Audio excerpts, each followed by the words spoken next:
Good morning class. Welcome to Bright Winner classes.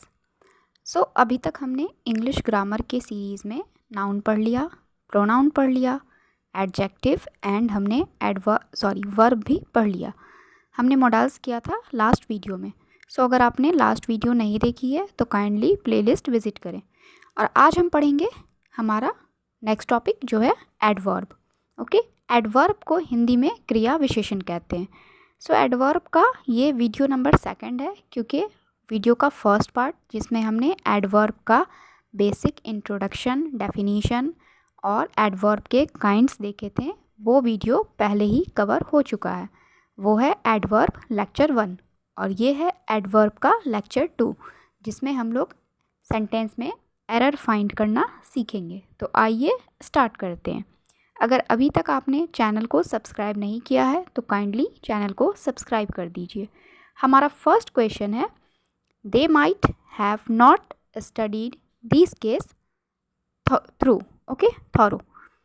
ये question find error है, error find करना है। हमें एक सेंटेंस दिया है जो 3 या 4 पार्ट में डिवाइड है। यहाँ पर ये क्वेश्चन 4 पार्ट में डिवाइड है। हमें बताना है कौन सा पार्ट गलत है, और गलत है तो क्यों गलत है, एंड करेक्ट वर्ड क्या होगा। आइए देखते हैं। They might have not studied this case thorough. कह रहा है उन्होंने शायद इस केस को गो थ्रू नहीं किया है, अच्छे से नहीं समझा है। थ्रू गलत होगा, थॉरो वर्ड यहाँ पर नहीं होगा, थॉरोली होगा, क्योंकि एडवर्ब थॉरोली होता है। ओके, इस तरह से हमारे सेंटेंस का डी पार्ट रॉन्ग है। चलते हैं क्वेश्चन नंबर 2 पर। We must try to preserve our hard won freedom. कह रहा है हमारी आज़ादी, जो हमारे देश को, हमारे भारत देश को आज़ादी जो मिली, तो वो हार्डली वॉन है। ओके, क्योंकि बहुत सारे देशभक्तों को अपनी प्राणों की आहुति देनी पड़ी थी, तब हमें आज़ादी मिली थी। तो ये कह रहा है कि हमें ज़रूर कोशिश करनी चाहिए कि हम अपने जो हमें हार्डली वॉन फ्रीडम मिला है, इसे हम प्रिजर्व करके रख सकें, बचा कर रख सकें। तो यहाँ पर हार्डली नहीं होगा बल्कि हार्ड होगा, क्योंकि हार्डली वर्ब एडवर्ब नहीं है, हार्ड जो है वो एडवर्ब है। क्वेश्चन का सी पार्ट रॉन्ग है। आगे चलते हैं हम क्वेश्चन नंबर 3 पर। क्वेश्चन नंबर 3 कहता है, he is to covered to face this challenge. He is to covered to face this challenge. ध्यान रहे, दोनों बार टू में क्या है, सिंगल ओ दिया गया है, डबल ओ दिया गया है, एक बार और दूसरी बार भी। To covered. ओके, ये वर्ड एडवर्ब नहीं है, इसलिए हम पहले क्या करेंगे, कवर्ड जो है उसे कवर्डली करेंगे।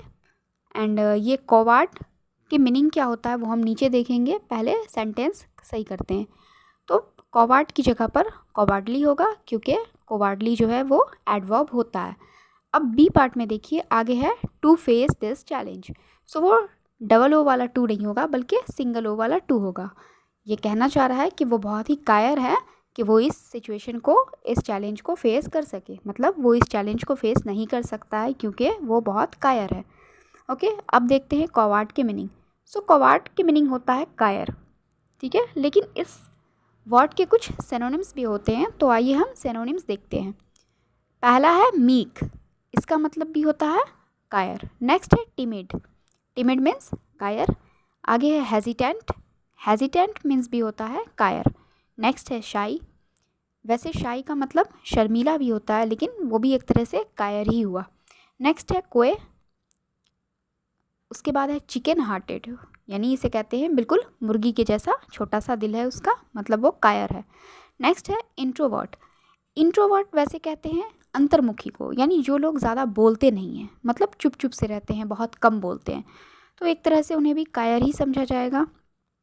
और लास्ट है क्या है, पुसिल एनिमस। ओके, ये जो भी वर्ड है काफ़ी लंबा है। अगर आप पहले के 6-7 वर्ड भी याद करते हो तो काफ़ी है। ओके, आइए अब चलते हैं हमारे नेक्स्ट क्वेश्चन पर, क्वेश्चन नंबर 4। क्वेश्चन नंबर 4 क्या कहता है? We should treat everyone friendly. We should treat everyone friendly कह रहा है हमें हर किसी से दोस्ताना व्यवहार करना चाहिए। तो ये ट्रीट है ना, ये वर्ब है। ओके, मैंने ऊपर लिख रखा है ट्रीट वर्ब है, लेकिन देखिए we should treat everyone friendly, ये फ्रेंडली डायरेक्ट नहीं होगा, ये होगा इन अ फ्रेंडली मैनर। इसका मतलब हुआ हमें हर किसी से फ्रेंडली मैनर में बातचीत करना चाहिए, हमें हर किसी को दोस्ताना रवैया हर किसी से अपनाना चाहिए। तो क्वेश्चन का सी पार्ट रॉन्ग है।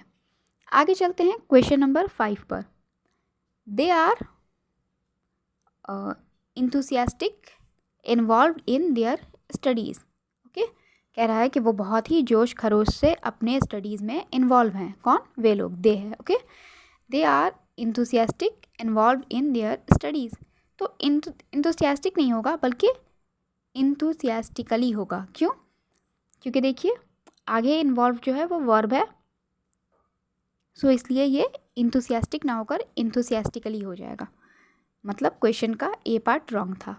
आगे चलते हैं क्वेश्चन नंबर 6 पर। Most of the student can't pronounce this word clear. कह रहा है कि बहुत सारे स्टूडेंट जो हैं वो इस वर्ड को क्लियर नहीं बोल पाते हैं। सबसे पहले देखिए ये प्रोनाउंस जो है ना, ये हमारा वर्ब है और क्लियर जो है वो एडजेक्टिव है। ओके, सो एडजेक्टिव नहीं होगा बिकॉज एडवर्ब जो होता है, वर्ब जो है वो क्या करता है, एडवर्ब को एक्सप्लेन करता है या एडवर्ब को उसकी क्वालिटीज़ बताता है। तो यहाँ पर हम क्लियर मतलब एडजेक्टिव यूज़ नहीं कर सकते हैं, बल्कि क्लियर के बदले हमें क्लियरली यूज़ करना पड़ेगा, क्योंकि क्लियरली एडवर्ब होता है और प्रोनाउन वर्ब है। तो प्रोनाउन क्या करता है, प्रोनाउंस वर्ब है तो वर्ब क्या करता है, एडवर्ब को क्वालिफाइज करता है। डैट्स वाई यहाँ पर क्लियर ना होकर क्लियरली होगा, इसलिए सेंटेंस का सी पार्ट रॉन्ग है। आगे चलते हैं क्वेश्चन नंबर 7 पर। She always thinks different from others. कह रहा है वो हमेशा दूसरों से अलग सोचती है। She always thinks different from others. तो यहाँ पर डिफरेंट नहीं होगा बल्कि डिफरेंटली होगा, क्योंकि डिफरेंट जो है वो है वर्ब और डिफरेंटली है एडवर्ब। सो यहाँ पर डिफरेंटली हो जाएगा। तो इसलिए क्वेश्चन का बी पार्ट रॉन्ग है। आगे है question number 8। The teacher asks the student work regular without any gap. Teacher कह रहे हैं स्टूडेंट को कि डेली होमवर्क किया करो बिना किसी गैप के, मतलब बिना गैप के यानी डेली होमवर्क किया करो। तो पहले यहाँ पर देखिए स्टूडेंट के बाद हम टू लगाएंगे। क्यों? क्योंकि टू वर्क है ना, काम करने को कहा जा रहा है। सो वर्ब के लिए हमेशा क्या करते हैं, टू यूज़ करते हैं वर्ब से पहले, जैसे to go, to work, to do, to eat, है ना। तो यहाँ पर हो जाएगा स्टूडेंट के बाद टू, उसके बाद वर्क है और रेगुलर ना होकर के रेगुलरली होगा। क्यों? क्योंकि वर्क तो है हमारा वर्ब, ओके, और रेगुलर है एडजेक्टिव। तो वर्ब के साथ एडजेक्टिव तो हो ही नहीं सकता है, डैट्स वाई हम रेगुलरली यूज़ करेंगे, क्योंकि रेगुलरली एडवर्ब है और वर्क है हमारा वर्ब। तो वर्ब के बाद एडवर्ब रहता है बिकॉज वर्ब जो है वो एडवर्ब को क्वालिफाइज करता है। सो हमारे सेंटेंस का बी पार्ट रॉन्ग है। अब है हमारा question number 9। Lately we came to know that he is cheating अस।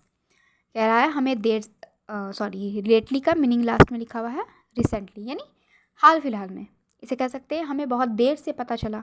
अब बहुत देर से पता चला मतलब अभी फ़ौरन ही पता चला होगा ना, लेकिन काम हो सकता है 6-7 महीने से हम उसके साथ कर रहे हों, लेकिन हमें अब जा कर के पता चला है, रिसेंटली हमें हाल फिलहाल में पता चला है कि वो हमें चीट कर रहा था। So lately we came to know that he is cheating us. So we came नहीं होगा बल्कि वी हैव कम हो जाएगा। Lately we have come to know that he is cheating us. हमें हाल फिलहाल में पता चला, क्या पता चला, कि वो हमें चीट कर रहा था। ओके, अब चलते हैं क्वेश्चन नंबर 10 पर।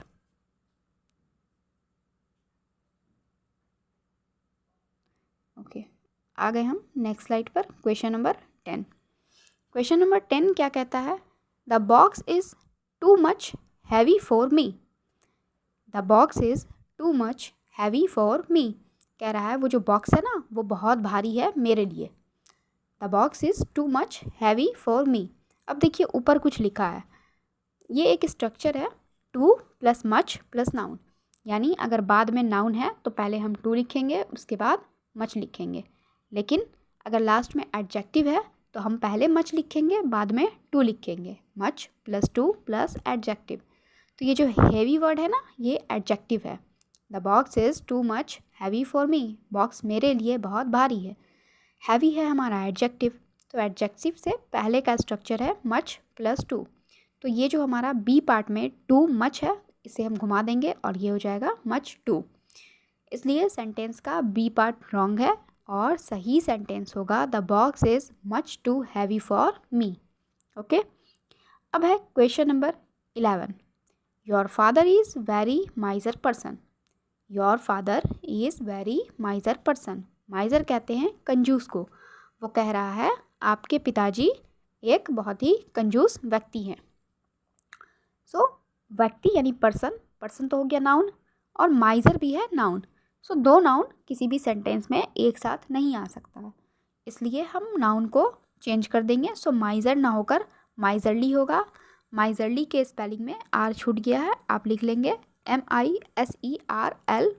Okay, your father is a very miserly person. Miserly हमारा एडवर्ब है। सो सेंटेंस का सी पार्ट रॉन्ग है। अब आते हैं क्वेश्चन नंबर 12 पर। He is rich enough to help you. He is enough rich to help you. So enough rich नहीं होगा बल्कि रिच एनफ हो जाएगा। सो सेंटेंस का बी पार्ट रॉन्ग है। नेक्स्ट है question number 13। You can call me anything else than a fool. You can tell me anything else than a fool, कह रहा है तुम मुझे कुछ भी कह सकते हो बस मुझे बेवकूफ़ ना कहना। Okay, so you can call me anything else यहाँ तक ठीक है। देन अ फूल नहीं होगा, यहाँ पर एक्सेप्ट हो जाएगा। जैसे हम कहते हैं ना कि वो अपवाद है, मुझे सब कुछ कहना लेकिन बेवकूफ़ ना कहना, वो अपवाद हो गया। सो इसलिए सेंटेंस का सी पार्ट रॉन्ग है। आगे चलते हैं क्वेश्चन नंबर 14 पर। This could serious damage the reputation of this prestigious organisation. This could serious damage the reputation of this prestigious organisation, कह रहा है कि ये जो प्रेस्टिजियस ऑर्गेनाइजेशन है ना, यानी बहुत अच्छा सा ऑर्गेनाइजेशन है, इसके इमेज को, इसके रेपुटेशन को ख़राब कर सकता है, वो भी सीरियस डैमेज कर सकता है। कोई चीज़ हो सकता है, कोई हादसा हो, कोई ट्रेजेडी हो गई हो जो उसके प्रेस्टिजियस ऑर्गेनाइजेशन के रेपुटेशन को डैमेज कर सकता है। तो सीरियस जो है ना वो एडजेक्टिव है, तो हम सीरियस ना लिख करके सीरियसली लिखेंगे क्योंकि सीरियसली एडवर्ब है। ऐसा क्यों करेंगे हम? क्योंकि डैमेज है, this could serious damage, damage है वर्ब और वर्ब से पहले हम एडवर्ब लिखते हैं बिकॉज वर्ब का काम होता है एडवर्ब को मॉडिफाइज करना, ना कि एडजेक्टिव को मॉडिफाइज करना। सो सीरियस के बदले हम सीरियसली लिखेंगे, इसलिए सेंटेंस का फर्स्ट पार्ट रॉन्ग है। सेंटेंस का ए पार्ट रॉन्ग है, तो सही सेंटेंस होगा this could seriously damage the reputation of this prestigious organisation. Okay, अब चलते हैं क्वेश्चन नंबर 15 पर। You have been regular irregular in my class. You have been regular irregular in my class, कह रहा है कि तुम हमेशा ही इर्रेगुलर रहते हो मेरी क्लास में, मतलब एब्सेंट रहते हो। सो रेगुलर जो है ये है एडजेक्टिव और इर्रेगुलर जो है वो भी है एडजेक्टिव। सेंटेंस में दो एडजेक्टिव एक साथ नहीं आ सकते हैं, तो ये रेगुलर को हम रेगुलरली कर देंगे क्योंकि रेगुलरली जो है एडवर्ब होता है। इस तरह से सेंटेंस का बी पार्ट हो जाएगा रॉन्ग। आगे चलते हैं क्वेश्चन नंबर 16 पर। Some passengers were serious injured in that horrible accident. Some passengers were serious injured in that horrible accident, कह रहा है कुछ पैसेंजर जो हैं वो बहुत बुरी तरह से इंजर्ड हो गए थे, उन्हें बहुत चोटें आई थी उस खौफनाक एक्सीडेंट में। तो आइए देखना स्टार्ट करते हैं। सीरियस जो है वो एडजेक्टिव है, इंजर्ड एडजेक्टिव है, आगे हॉरिबल वो एडजेक्टिव है और एक्सीडेंट नाउन है। तो हॉरिबल एक्सीडेंट, हॉरिबल है एडजेक्टिव और एक्सीडेंट है नाउन, ये तो ठीक है, लेकिन सीरियस है एडजेक्टिव और डेंजर भी है, इंजर्ड भी है एडजेक्टिव। तो दो एडजेक्टिव सेंटेंस में एक साथ नहीं हो सकते हैं, इसलिए हम सीरियस के बदले कर देंगे सीरियसली। सीरियसली है हमारा एडवर्ब। तो सेंटेंस का बी पार्ट रॉन्ग है और सही सेंटेंस क्या होगा? Some passengers were seriously injured in that horrible accident. Okay, अब चलते हैं हम क्वेश्चन नंबर 17 पर। तो क्वेश्चन नंबर 17 क्या कहता है? You should be sincerely in your work. You should be sincerely in your work. तुम्हें अपने काम में सिंसियरली होना चाहिए। तो सिंसियरली गलत है, यहाँ पर हो जाएगा सिंसियर। तुम्हें अपने काम के प्रति जागरूक रहना चाहिए, सिंसियर रहना चाहिए।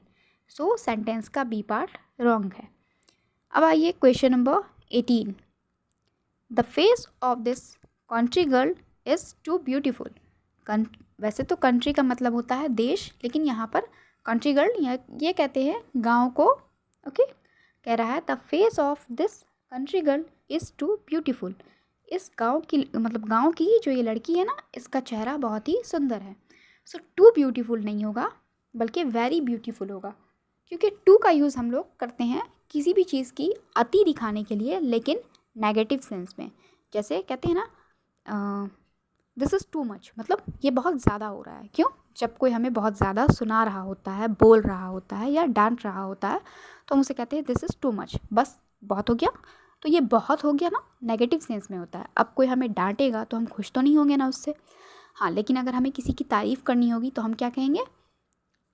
हम कहते हैं ना जैसे कोई अच्छी, आपने कुछ स्कूल में अच्छा किया या कुछ भी, तो हमारे टीचर्स हमें कहते हैं you are very good. Okay, you are very good या दिस इज़ वेरी गुड। वो टू गुड नहीं कहते हैं, क्योंकि टू गुड हो जाएगा उस सेंस में कि चलो ठीक है बहुत ज़्यादा तो है, लेकिन वो नेगेटिव सेंस में है। सो अगर हम टू ब्यूटीफुल कहेंगे ना, तो इसका मतलब होगा कि वो बहुत सुंदर है। अब पता नहीं किस सेंस में हम उसे सुंदर कह रहे हैं, पता नहीं, हो सकता है वो सुंदर हो लेकिन उसकी नाक टेढ़ी हो, है ना। तो इसलिए वो टू जो है ना वो नेगेटिव चीज़ों के मतलब बहुत ज़्यादा है लेकिन नेगेटिव है, तो हम टू यूज़ करते हैं। लेकिन अगर बहुत ज़्यादा है और पॉजिटिव वे में है तो उसे हम वेरी कहेंगे। अब यहाँ पर कह रहा है कि वो जो गांव की लड़की है ना, वो बहुत ही, उसका फेस बहुत ही सुंदर है। तो ये तो अच्छी बात हुई, तो हम टू की जगह पर वेरी यूज़ करेंगे। इसलिए हमारे सेंटेंस का सी पार्ट रॉन्ग है। करेक्ट सेंटेंस होगा the face of this country girl is very beautiful. Okay, अब है हमारा क्वेश्चन नंबर 19। ये लिखा है पहले से had. Okay, we had hardly reached the station than the train started. We had hardly reached the station than the train started. कह रहा है कि हम बस पहुँचे ही थे स्टेशन पे कि ट्रेन खुल गई। ओके, सो यहाँ पर देन नहीं होगा बल्कि व्हेन हो जाएगा। हम पढ़ते हैं ना, जैसे व्हेन का यूज़ कब के लिए भी करते हैं सेंटेंस में और जब के लिए भी करते हैं। अगर हम कहेंगे हमारे जाते ही ट्रेन खुल गई, तब भी हम व्हेन का यूज़ ही करेंगे। सो यहाँ पर सेंटेंस का सी पार्ट रॉन्ग है और सही सेंटेंस हो जाएगा we had hardly reached the station when the train started. Okay, अब चलते हैं हम क्वेश्चन नंबर 20 पर और हम करते हैं स्लाइड को चेंज। तो आइए अब हम आ गए हैं क्वेश्चन नंबर 20 पर।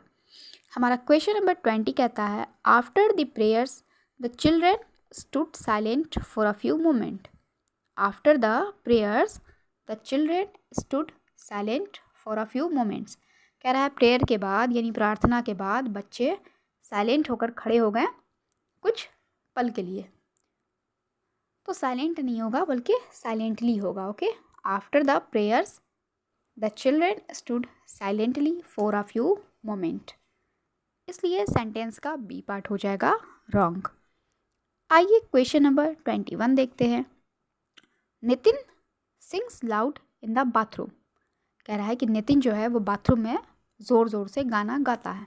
तो लाउड नहीं होगा बल्कि लाउडली होगा। Okay, Nitin sings loudly in the bathroom. Sentence का बी पार्ट रॉन्ग है। आगे चलिए question number 22। The widow feels miserably.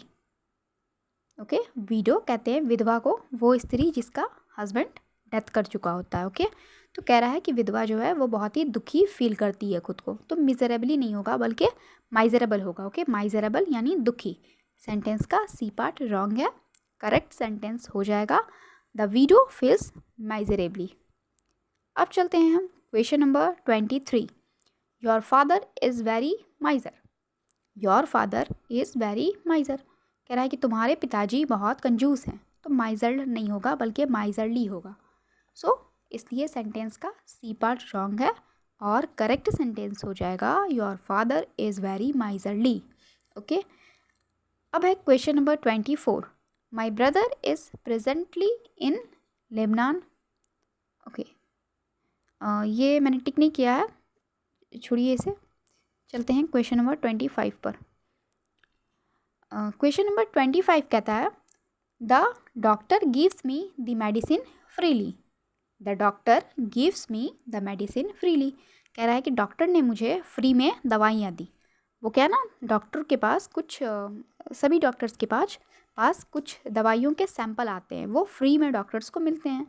हर दवाई का 2-4 सैंपल उन्हें फ्री में मिलता है, तो वो डॉक्टर्स क्या करते हैं ना, किसी किसी मरीज़ को फ्री में दे देते हैं। ओके, तो ये वही कह रहा है कि डॉक्टर ने मुझे मेडिसिन फ्री में दी। सो मेडिसिन फ्रीली नहीं होगा बल्कि फ्रीली की जगह पर हम लिखेंगे फ्री। ओके, तो सेंटेंस का सी पार्ट रॉन्ग है और सही सेंटेंस हो जाएगा the doctor gives me the medicine free. Okay, अब चलते हैं हम क्वेश्चन नंबर 26 पर। क्वेश्चन नंबर 26 क्या कहता है, today it is bitter cold. Question number 26 कहता है today it is bitter cold, यानी आज जो है बहुत ही ठंडी है। सो कोल्ड जो है ना एडजेक्टिव है और हमारा बीटर भी एडजेक्टिव है, तो दो एडजेक्टिव सेंटेंस में एक साथ नहीं रह सकते हैं, इसलिए बीटर ना होकर बिटरली हो जाएगा। क्या होगा सेंटेंस सही, today it is bitterly cold. Okay, अब चलते हैं हम क्वेश्चन नंबर 27 पर। हमारा क्वेश्चन नंबर 27 क्या कहता है, we should face cheerfully all miseries या फिर मिजरीज। कह रहा है we should face cheerfully all miseries, हमें सभी दुखों का सामना मुस्कुराते हुए चेहरे के साथ करना चाहिए, यानी हमें सभी दुखों का सामना हिम्मत के साथ खुश होकर करना चाहिए। सो फेस चेयरफुली नहीं होगा बल्कि चेयरफुली फेस होगा। सेंटेंस का बी पार्ट रॉन्ग है और सही सेंटेंस क्या होगा, we should cheerfully face all miseries, हमें मुस्कुराते हुए हर दुख का सामना करना चाहिए। ओके, अब है question number 28। Ranjit ran quicker than I thought. क्या है, Ranjit ran quicker than I thought कह रहा है कि मैंने जैसा सोचा था ना, रंजीत उससे भी तेज़ दौड़ा, तो क्विकर नहीं होगा बल्कि क्विकली हो जाएगा। सो सेंटेंस का बी पार्ट रॉन्ग है और सही सेंटेंस क्या होगा, Ranjit ran quickly than I thought. Okay, अब चलते हैं क्वेश्चन नंबर 29 पर। We seldom or ever tell a lie कह रहा है, सेल्डम कहते हैं कभी कभी। Okay, we seldom or ever tell a lie कह रहा है कि या तो हम कभी कभी झूठ बोलते हैं या कभी नहीं झूठ बोलते हैं, तो एवर नहीं होगा बल्कि नेवर हो जाएगा। सेंटेंस का बी पार्ट रॉन्ग है और सही सेंटेंस क्या है, वी सेल्डम और नेवर टेल ए लाई, या तो हम कभी झूठ बोलते हैं, मतलब बहुत मुश्किल से अगर कभी ज़रूरत पड़ी तो हम झूठ बोलते हैं, या हम कभी भी झूठ नहीं बोलते हैं। अब है question number 30। You should know how to respect others. कह रहा है तुम्हें पता होना चाहिए, सॉरी हाउ हमने बाद में लगाया है, सेंटेंस क्या है, you should know to respect others. कह रहा है कि तुम्हें पता होना चाहिए दूसरे की रिस्पेक्ट करनी है, तो ये क्या होगा, हम टू से पहले हाउ ऐड करेंगे, तो करेक्ट सेंटेंस होगा you should know how to respect others. एक एग्जाम्पल से समझिए, हम क्या कहते हैं, I know to speak English, या फिर जैसे कहते हैं ना मुझे इंग्लिश आती है, तो सीधे आई नो इंग्लिश नहीं कहते हैं, हम कहते हैं I know to speak English, ऐसे भी नहीं, हम कहेंगे I know how to speak English, मतलब हम जानते हैं कि इंग्लिश कैसे बोला जाता है। इसको हिंदी में हम ये भी कह सकते हैं कि मुझे इंग्लिश बोलनी आती है, लेकिन सीधे आई नो इंग्लिश नहीं होगा, ये होगा I know how to speak English. Okay, या फिर I know how to drive a car, okay, सीधे हम नहीं कहेंगे I know to drive a car, मुझे एक कार ड्राइव करनी आती है, नहीं, बल्कि हम कहेंगे I know how to drive a car, मुझे एक कार चलानी आती है। या फिर अगर हम कहेंगे मुझे तैरना आता है, तो आई नो टू स्विम नहीं होगा, बल्कि होगा I know how to swim, मुझे तैरना आता है। ओके, सो इसलिए यहाँ पर हो जाएगा you should know how to respect others. Okay, अब चलते हैं। अच्छा, यहाँ पे क्या है, क्वेश्चन का सी पार्ट रॉन्ग है। आगे है question number 31, I work quicker than he, I work quicker than he, मैं उससे तेज़ काम कर सकती हूँ। सो क्विकर नहीं होगा बल्कि क्विकली होगा, I work quickly than he, मैं उससे फास्ट काम कर सकती हूँ। क्वेश्चन का बी पार्ट रॉन्ग है। नेक्स्ट है question number 32, Radha is very proud as Sita, कह रहा है Radha is very proud as Sita, proud मतलब घमंडी, यहाँ पर प्राउड का मतलब है घमंडी। ओके, तो कह रहा है कि राधा जो है ना, Radha is very proud as Sita, कह रहा है राधा भी उतना ही प्राउड करती है जितना कि सीता। तो वेरी यहाँ पर नहीं होगा बल्कि होगा as, Radha is as proud as Sita, यानी राधा भी उतना ही घमंड करती है जितना कि सीता। नेक्स्ट है question number 33, my friend has met me presently, my friend has met me presently, कह रहा है कि अभी हाल फिलहाल में मेरा फ्रेंड मुझसे मिला था। तो प्रेजेंटली नहीं होगा, रिसेंटली होगा। ओके, हाल फिलहाल की चीज़ों के लिए हम रिसेंटली यूज़ करते हैं। तो क्या होगा, my friend has met me recently. Question का सी पार्ट रॉन्ग है। आपने ध्यान दिया होगा जब आप कोई एग्ज़ाम का फॉर्म फिल करते हैं तो हमसे मांगता है कि हमें रिसेंटली या रिसेंट का फोटोग्राफ चाहिए, वो प्रेजेंट नहीं बोलता है, रिसेंट मतलब हाल फिलहाल का चाहिए। प्रेजेंट का तो मतलब हो गया बिल्कुल एकदम अभी का, है ना, तो रिसेंट का मतलब हाल फिलहाल का, 2 दिन 4 दिन पहले का, या एक आध महीना पहले तक। ओके, तो अब हम चलते हैं क्वेश्चन नंबर 34 पर, जिसके लिए हमें चलना होगा नेक्स्ट स्लाइड पर। तो अब हम नेक्स्ट स्लाइड पर आ गए हैं। अब है हमारा क्वेश्चन नंबर 34। ये क्या कहता है, Mohini is very visor then Lalita. देखिए, हमने डिग्री पढ़ा है ना, जो कहते हैं पॉजिटिव डिग्री, कॉम्पैरेटिव डिग्री और सुपरलेटिव डिग्री। ठीक है, तो वाइजर जो है ना वो सुपरलेटिव डिग्री है, और सुपरलेटिव डिग्री से पहले कुछ भी वर्ड लगाने की, जैसे वेरी, वेरी मच, ऐसा कुछ लगाने की ज़रूरत नहीं होती है, बिकॉज सुपरलेटिव डिग्री मतलब वो ऑलरेडी सबसे बेस्ट है, तो हमें कुछ अदर वर्ड जोड़ने की ज़रूरत नहीं है। कह रहा है Mohini is very wiser than Lalita, Mohini जो है वो ललिता से बहुत होशियार है। तो वाइजर जो है ना वो अपने आप में 100% वर्ड है, उसके लिए हमें वेरी की ज़रूरत नहीं है, तो हम वेरी यहाँ पर नहीं यूज़ करेंगे। इसलिए सेंटेंस का जो है वो बी पार्ट रॉन्ग है, और सही सेंटेंस होगा Mohini is wiser than Lalita, Mohini Lalita से होशियार है। नेक्स्ट है question number 35, you are speaking much fluently, you are speaking much fluently, तुम बहुत प्रवाह से बोलते हो या अच्छे से बोलते हो, कि फ्लुएंटली बोलते हो, बातों में प्रवाह है, धारा प्रवाह बोलते हो, अटकते नहीं हो, साफ बोलते हो, क्लियर बोलते हो। अभी मैंने पीछे बताया था क्या, टू का यूज़ करते हैं अति दिखाने के लिए, और वेरी का यूज़ भी करते हैं अति दिखाने के लिए। जब हमने कहा दिस इज़ टू मच, मतलब अब बस बहुत हो गया, शांत हो जाओ, तो टू मच जो है ना ये भी बहुत बहुत के लिए यूज़ हो रहा है, लेकिन ये नेगेटिव सेंस में यूज़ हो रहा है ना। टू नेगेटिव सेंस में यूज़ होता है, मच भी नेगेटिव सेंस में यूज़ होता है, और वेरी जो है वो पॉजिटिव सेंस में यूज़ होता है। तो जब हमने कहा कि तुम बहुत ही फ्लुएंटली बोलते हो, बहुत अच्छी बोलते हो, बहुत क्लियर बोलते हो, धारा प्रवाह बोलते हो, तो ये तो उसकी तारीफ़ हुई ना। तो हम मच क्यों यूज़ करेंगे, मच नेगेटिव के सेंस में होता है और वेरी पॉजिटिव के सेंस में होता है, तो यहाँ पर मच नहीं होगा बल्कि वेरी हो जाएगा।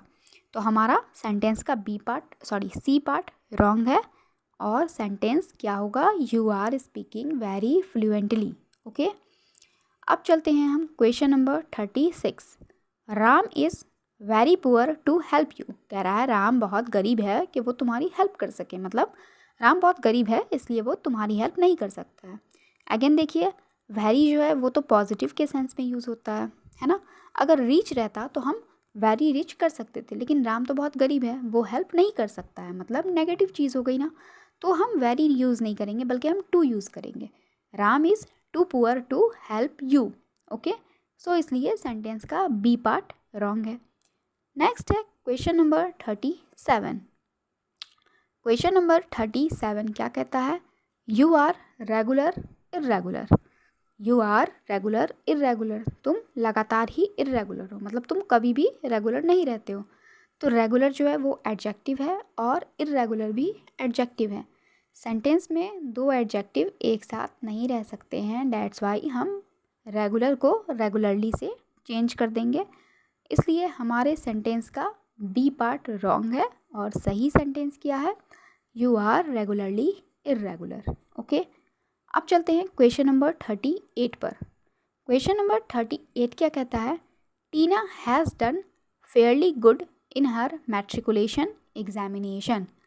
टीना has done fairly good in her matriculation examination. कह रहा है टीना ने बहुत ही अच्छा किया था अपने मैट्रिक के एग्ज़ाम में, यानी अपने 10th के स्कूल बोर्ड के एग्ज़ाम में। ओके, स्कूल बोर्ड या बोर्ड बेस्ड जो एग्ज़ाम का है। सो फेयरली गुड, मैंने कहा ना अभी, सुपरलेटिव डिग्री जब होती है तो उसके पहले या उसके बाद में कोई भी दूसरे वर्ड लगाने की हमें नेसेसिटी नहीं होती है, क्योंकि वो वर्ड अपने आप में 100% होते हैं। फेयरली ये सुपरलेटिव डिग्री है तो हम गुड का यूज़ नहीं करेंगे, इसलिए हमारे सेंटेंस का बी पार्ट रॉन्ग है और करेक्ट सेंटेंस क्या है? Tina has done fairly in her matriculation examination. हम गुड का यूज़ नहीं करेंगे। ओके, अब चलते हैं हम क्वेश्चन नंबर 39 पर, जो कि हमारे एडवर्ब का लास्ट क्वेश्चन है। ये कहता है I came directly to my residence from the airport. I came directly to my residence from the airport.